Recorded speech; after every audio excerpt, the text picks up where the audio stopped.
I'm going to explain the number one objective for Florida State to beat Miami, and if they don't, the Canes are going to come out with a victory.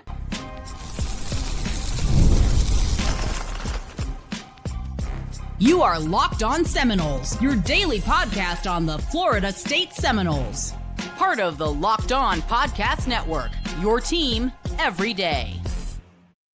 Welcome back to Locked On Seminoles. I am your host, Brian Smith, longtime college football recruiting analyst. Thank you for making Locked On Seminoles your first listen each and every day here on the Locked On Podcast Network. Today's show is brought to you by our friends at FanDuel. Right now, if you bet $5 and it wins, you can get $300 in bonus bets to use across the FanDuel app or on FanDuel.com. Right now, we're going to be talking about one priority above all else, and that's Florida State's ability to play the right kinds of coverage, the right run defense, etc. overall to do this. Slow down Mark Fletcher. This is not going to be a long podcast. It's going to be the midday extra podcast I'm going to do all week, and it's just going to focus on the keys here. But above all else, if Florida State does not do the following, the chances of them beating Miami are slim and none. They must slow down Mark Fletcher, and it's very specific in what I mean by that. Not in totality in yards, not in totality in how many times they hit him near the line of scrimmage or bring him down. It's about critical plays. Let me rephrase that for you.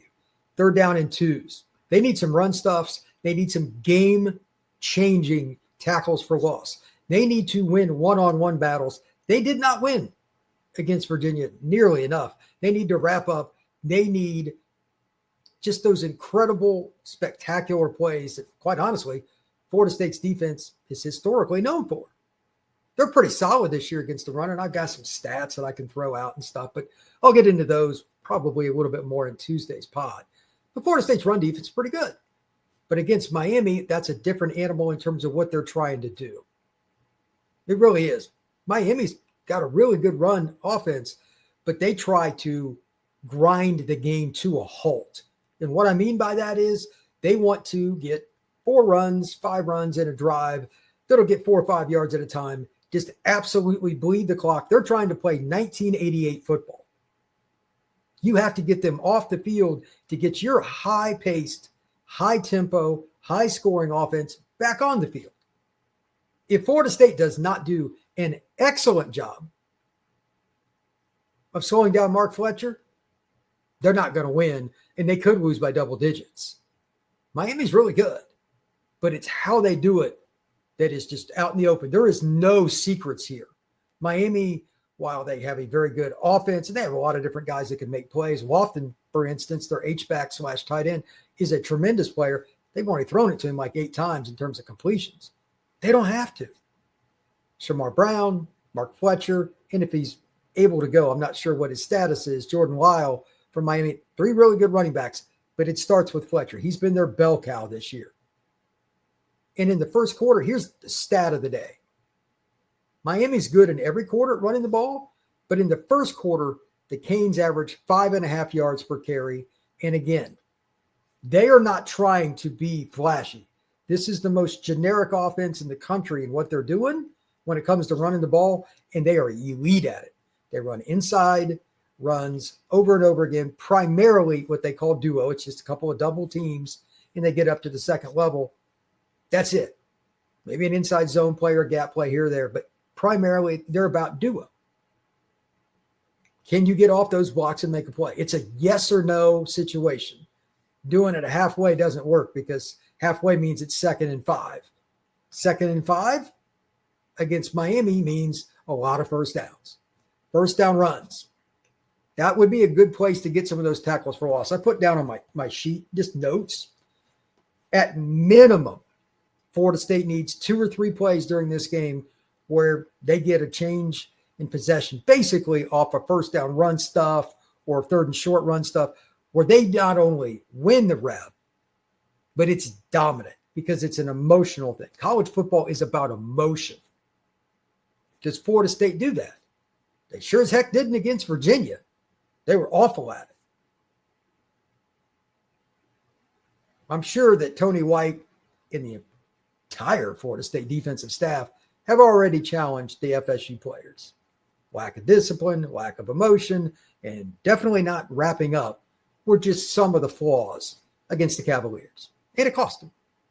They should have probably held Virginia to 17-21, somewhere in there, but just horrific tackling and horrific angles to the ball many times created some of those points. Just that alone. That's not even talking about coverage. That's another thing. They missed on a few situations there, but they got 3 picks, so you can't really complain too much. But the run defense was embarrassing. Against Miami, they may not get as many yards as Virginia, but again, this is the difference. The stats accidentally lie here. Miami's trying to play like they want to run 10 plays for the whole game, as goofy as that may sound. They want to play this in a phone booth and not run a lot of plays. I know 10's just being a little bit facetious here, but they want to run very few plays. Virginia tried to go hurry. They did similar to what FSU does to teams. It's not much fun. But by doing it the way Miami does, it's another method. You keep Tommy Castellanos on the sidelines. Miami's defense is pretty good, but it's not unbelievable. One of the reasons they do what they do is so those guys are sucking oxygen on the sideline, which is smart by Miami staff, and they rest. 1988 football, that's what it is. They are not going to change, because why would they? I think they're ranked number 3 this week. I think Oregon jumped ahead of them, but whatever. Miami is on pace to run the table because the schedule in the ACC for both these teams after this game is pretty weak. The winner of this game is going to the ACC title game at minimum. The winner is barring something very unforeseen, going to the playoff. And Miami's done a very good job with what they've done, and it's their MO. Like, there is no more open playbook. None. That Florida State's going to have this year or any in the next 10 years for what the opposing team's going to do. Now, they're going to have a few different plays, I'm sure, trick plays or something special. Every big game has that, and that's fine. But overall, Florida State has a very basic task. Slow down Mark Fletcher or lose. And that kind of goes overall for the Florida State defense. Especially those first down runs, they got to get Miami behind the sticks, make them uncomfortable, make Carson Beck be more of a part of the throwing the ball down the field, not just 5-yard and 7-yard hitch routes and little unders. He's as good as it gets in college football with that. And if you play to his strengths, he will torch you. They don't throw it deep much because they don't have to. You must make Miami uncomfortable, and that's about first down runs to begin. And then secondarily, do they get some of those game-changing stops in short yardage? Tackle for loss, fumble. Florida State still hasn't recovered a fumble this year. In 4 games, they're due. For the love of mankind, they're due. When we come back, I'm going to talk about a couple of reasons slowing down Mark Fletcher in the Miami run game not only helps change the course of the game, it can really help your run defense get to the point where it'll also help the pass defense. That is next here on Locked On Seminoles. Today's show is brought to you by 5-Hour Energy, where caffeine just got a flavor upgrade. 5-Hour Energy's tasty shots deliver tasty caffeine in 17 bold flavors. Each 2-ounce shot packs the caffeine of a premium 12-ounce cup of coffee, plus B vitamins and nutrients with 0 sugar and 0 crashes. What you're going to love most is how portable they are. Big taste, tiny shot. You can take it anywhere and get the boost whenever you need it. Going to the gym, 5-Hour Energy's got you covered. If it's a long day at school, or if you just got a long workout and you just want to get to the schoolwork later in the evening and you need a little extra boost, 5-Hour Energy is there for you. Enough with the boring, flavorless caffeine. Time to give your caffeine a flavor upgrade with 5-Hour Energy shots. Get the favorites you love, or be bold and try something new in store and online at 5hourenergy.com or on Amazon today. This show is also brought to you by Quo, formerly OpenPhone. One of the tools to help you make a huge difference for your business is Quo, formerly OpenPhone. It's the same great business phone system you've heard me talk about before, just with a new name. And here's why it matters. Every missed call is money that you're going to be leaving on the table. Whether it's a conversation with a customer, doesn't matter if it's just one of them or 100, they all count. And you need a phone system that keeps you connected 24/7. And Quo is the #1 business phone system that streamlines customer communications. It works right through the app on your phone or your computer, so you don't miss any and you don't have to carry 2 phones or rely on a landline. If you're with Quo, you're going to have an AI agent that's going to be a game changer, because every time a call comes in, You're getting information for leads after our calls that are being recorded every single time. See why over 90,000 businesses trust Quo. Just get 20% off for your 6 months at quo.com/lockedoncollege. That's QUO.com/lockedoncollege. And if you've got existing numbers with another service, they'll port them over at no charge. Quo, no missed calls and no missed customers. And finally, we are also brought to you by our friends at FanDuel. And the NFL season is well underway, and FanDuel has an offer you don't want to miss. Right now, new customers can bet $5 and get $300 in bonus bets if you win. That's right. Pick a bet, $5, and if it hits, you'll unlock $300 in bonus bets to use across the FanDuel app. You can use them on halftime scores, over-unders. You can use alt lines. You can use parlays, whatever you want to do with your $300. What are you waiting for? Visit FanDuel.com to download FanDuel app and get started today. Thank you once again for making Locked On Seminoles a part of your day, each and every day here on the Locked On Podcast Network. I'm Brian Smith, longtime college football recruiting analyst. Please hit that like button, subscribe, and make sure that you're ready each and every day for Locked On Seminoles. And if you're on Apple, hit that automatic download so you get your stuff every single day. Now, I just want to talk about the one really big key that I want to finish off of from the first segment. Slowing down Mark Fletcher is hard, but there's a benefit besides making it longer yardage. It's just the math here. Carson Beck has played excellent football. He's experienced. I do not think anything other than the fact that he will play well against the Noles. Very good football player. He'll play in the NFL. But longer yardage situations, the numbers bear it out. I don't care what game it is. I don't care what league it is. I don't care if it's a rivalry game or some team that stinks. Third down and long is not a good down for quarterbacks. It may only be one or two more the entire game. The entire game that Florida State puts Miami in. But if Carson Beck is in more long yardage situations, the Noles have a far better chance at turnovers. It's really that simple. There's nothing special about what I just said, but at the same time, it's bottom line. You have to put him in more 3rd and 7s than 3rd and 3s. That's it. The numbers take care of themselves. You hear coaches say the phrase, make sure you do your job. Don't try to do too much.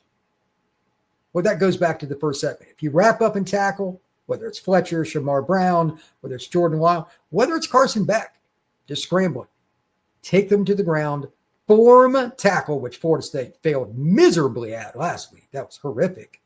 Form tackle, force longer yardage situations. That's more chances for guys like Darrell Jackson to get their hands up, get a deflection.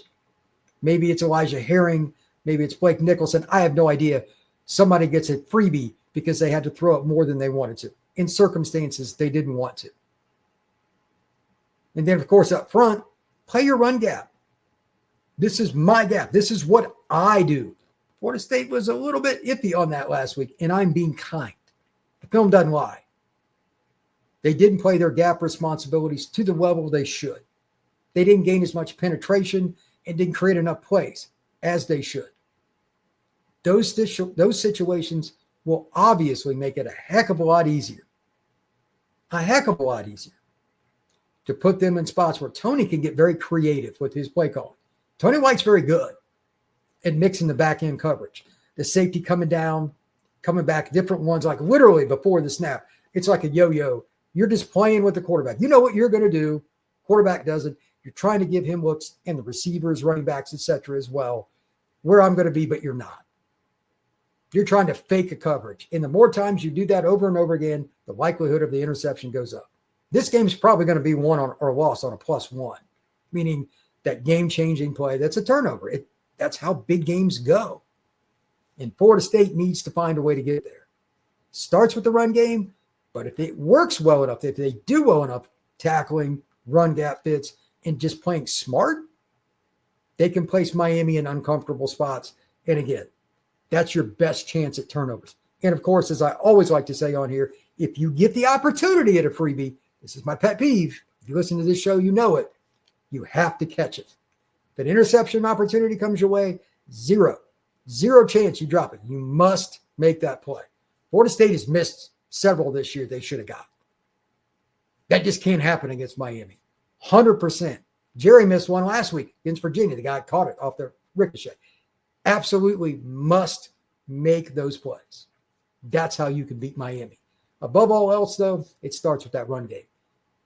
Mark Fletcher's good.